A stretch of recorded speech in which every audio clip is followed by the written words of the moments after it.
So that's the sound of my 2024 Suzuki GSX8S. It's got a full Delkavic exhaust system with a stubby can. It sounds really good.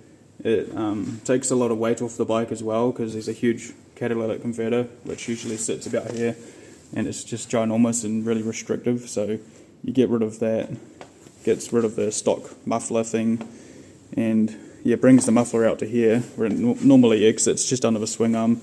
But I really like the look of it and it sounds great. And if you'd believe it, it's actually got the silencer in it, so it can actually be louder if you want to, but it's definitely loud enough.